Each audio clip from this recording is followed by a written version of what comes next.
This entire process just makes me realize that it is incredibly easy to spend money. I'm 25, I live in Nashville, Tennessee, and I pride myself on being pretty financially responsible, but in my opinion, there's a big difference between being financially responsible and being frugal, and I am not frugal. To me, being financially responsible just means having a plan with my money, having good habits around checking in and making sure I'm sticking to the plan that I made for my money, and spending in alignment with the things that I really value, because in my opinion, money should be used to be improving our quality of life. At the end of every month, I spend some time reflecting on where my money went this month, which that's what we're going to be talking about in today's video. I will show you exactly where my money went in February, how much money I spent, and what I spent my money on. If you have never tracked your spending before and you've never looked at your spending holistically for an entire month, this process is super eye-opening. It forces you to hold yourself accountable for all of the money that you spent last month. So I highly suggest implementing something like this into your monthly reset routine. So let's get into it. I have the February tab of my budget template pulled up, and every single dollar that I spent in the month of February is logged into this tab of my template. Every Monday morning, I have the habit of sitting down for 10 minutes and just logging all of my transactions from the week prior. Doing it weekly does a lot more for making sure I'm checking in with my budget, sticking to my budget, rather than just waiting until the end of the month and having to go through an entire month's worth of transactions. A lot less intimidating to do it weekly, but then at the end of the month, I come back in here, I make sure I didn't miss any of the transactions, and I spend some time reflecting on where my money went, how much money I spent in all of my different categories, and whether or not I stuck to my budget. We're gonna go through my entire budget in all of the different categories so I can show you exactly how much money I spent,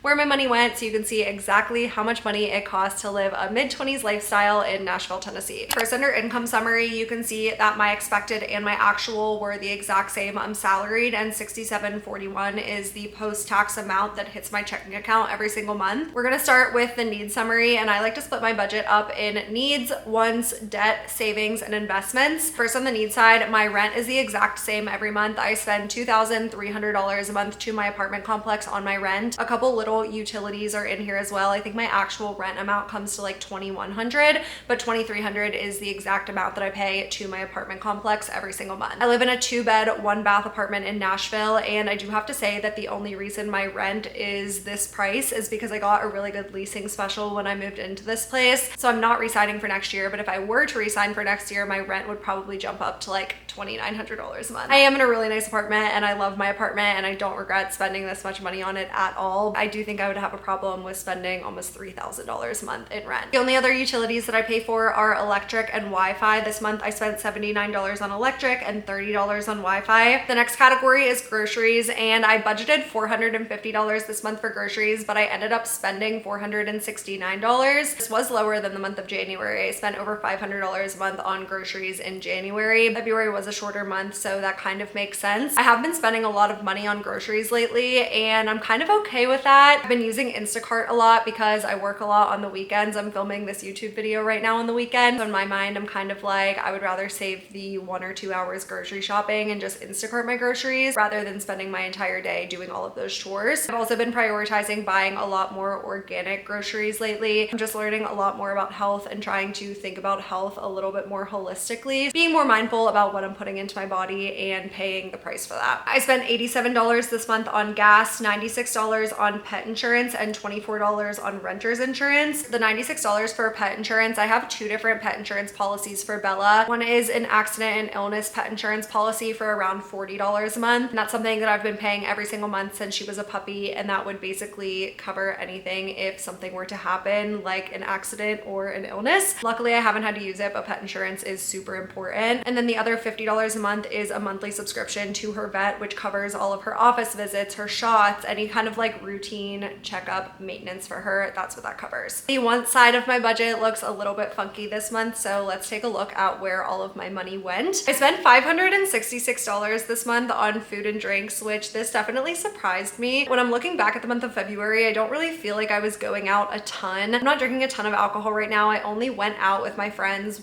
probably like 2 or 3 times to grab a drink, maybe 2 drinks. I did spend around $150 a month this month on takeout. It's definitely more than I usually spend on takeout, but my boyfriend came down to visit me for the week. I was picking him up from the airport, so I swung by and I got takeout, and then I did get takeout by myself once this month as well, and I ordered Uber Eats because I was about to start my period. It was like so crappy outside and I was really craving sushi. No regrets there, but I don't get takeout a ton on my own. I kind of think it's a waste of money. Usually when I order it, it's like kind kind of underwhelming and very expensive. So all of that did add up to $566 this month. I've also been doing a lot more of like leaving my house to go to a coffee shop or to grab a smoothie to work during the day. It's starting to get a little bit nicer here in Nashville, so I'm trying to get out of the house more, and like I don't regret this money spent at all. Sometimes I just feel so cooped up during the day, and if I have to go spend $10 or $15 on a coffee, parking, a smoothie, whatever it may be, that's so worth it to go do a couple of hours worth of work out of the house during the day. Shopping, I spent $409 this month, and I'm actually like not upset with this at all because $220 of this were me buying supplements, which is like not a fun shopping expense at all. But in January, if you watched my monthly budgeting video last month, I spent around $500 getting lab work done to work with a dietitian. She recommended a bunch of supplements to me, so like I kind of knew I was gonna have this expense of buying some more health related things because the money spent on lab work would be totally useless if I didn't actually implement the results that she suggested. Other than the $220, I spent a little bit of money buying some clothes because the weather is starting to get a little bit nicer here in Nashville, so it's making me excited for spring. Then $119 on fitness, that's my gym membership, and then I spent $62 on subscriptions. Household and pet items, I spent $187 this month, and that was all pet related expenses. Bella got an ear infection, so all of that money was spent going to the vet and getting her medication and all of that. And then last, miscellaneous ones, I spent $1,346, and these were all travel related expenses. If you followed any of my videos before, you know that I have a travel sinking fund in my high yield savings account, which essentially means that I would put money into the account and then save up for a vacation, and then when I take that vacation, I pull the money out. But I'm actually saving that money for a bigger trip that my boyfriend and I want to take in the latter half of the year. So I'm not pulling any money out right now, which means that the money I spent on travel in February actually did have to come out of my monthly budget. In February, I took a trip up to Pittsburgh, and then I flew from Pittsburgh out to LA with my boyfriend. He had a work trip out there, flights and a rental car. I had to spend $300 on a dog sitter. All of those costs definitely added up, and they added up to $1,300. Other than my monthly expenses, I did save and invest a little bit of money this month. These are the auto transfers that I have set into my high yield savings account and into my investment account. What I typically do is I kind of like pay myself first with these auto transfers, and then I spend money throughout the month, and then I go through this process and I look at, okay, how much did I save and invest at the beginning of the month through these auto transfers? How much did I spend throughout the month? And then what's left over? And what's left over is what I will save and invest kind of like on top of this. So the only auto transfer that I have right now is going into my moving sinking fund in my high yield savings account. I have an $800 auto transfer set to go from my checking into my savings account every single month. And then on the investment side, I have a $100 automatic transfer going into my brokerage account. So with that being said, when we look at the cash flow summary for the month of February, again, I earned $6,741.